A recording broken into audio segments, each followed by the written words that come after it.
But before, I mean, as a retired military officer, of course, you are privy to some of the strategies the military use in battling this kind of situation. It's strange to us, isn't it? This terrorist kind of attack on Nigerian soil. From the president's response to some of the questions on the issue of insurgency, terrorism, and all of that, as a commander-in-chief of the armed forces, do you think he actually treated those questions properly? I think he did. You see, the issue is this. If you watch a country like the United Kingdom, which has one of the oldest army, they fought the IRA for over 20 years. It's not the same thing as fighting a conventional warfare where people join battles.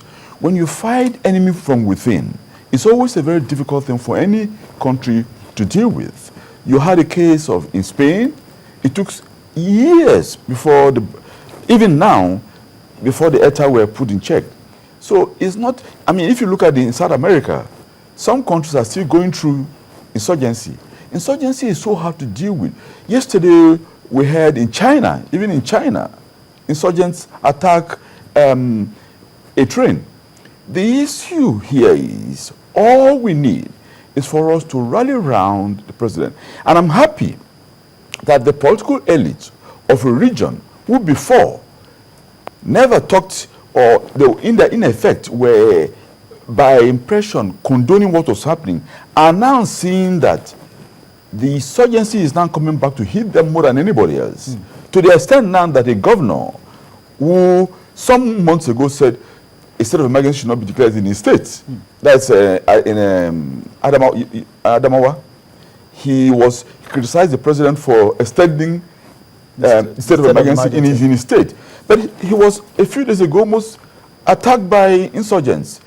I think what we all need now is for us to give the armed forces the president is support. And it should be multi-partisan. We'll still have to come back to that issue because we need to make use of some of your knowledge in the military to, let's see if we can have a headway to these hydra-headed problem in Nigeria. Barrister Shittu, from the legal point of view, you will be able to tell us precisely, especially some of the questions that we just listened to, the responses of President Jonathan on the issue of his 2015 contesting and not contesting, and when he's going to come out to declare his intention and all of that. Do you think that actually satisfies the concerns from some quarters?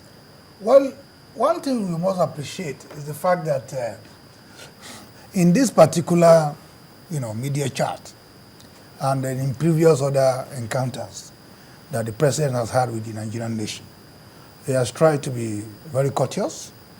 He has also tried to be a diplomatic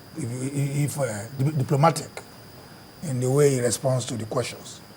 For me, I want to say categorically that I'm optimistic that he's going to run.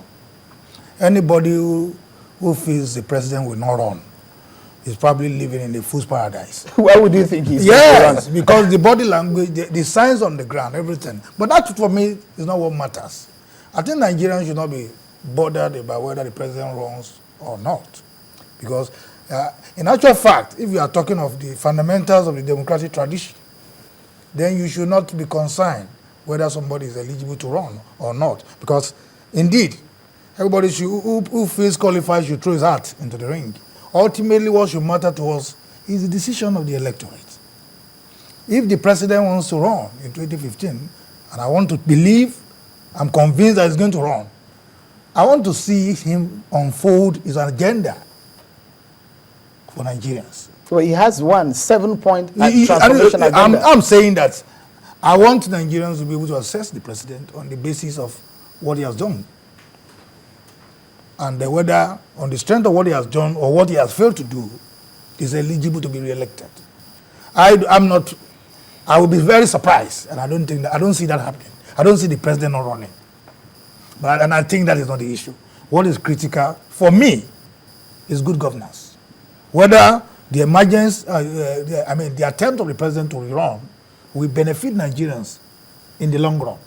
And it is for the electorate to ultimately decide. I mean, if you consider some of the intrigues in the PDP before now, which led to the walkout of some major key members of the party, and at the end of the day, some of them actually left the party to join another party. 5 of the 7 governors, and from what we understand, that some northern governors are really not at home with the decision if the president is going to run for second time, because they say that they had a meeting where the president actually said he is not going to run. From that point of view, you think it's going to be an easy ride for the president? I also answer that question by saying that whether there's any agreement, such agreement is private agreement. It doesn't bind Nigerians. You understand what I'm saying? If assuming such an agreement exists, it raises only a moral question.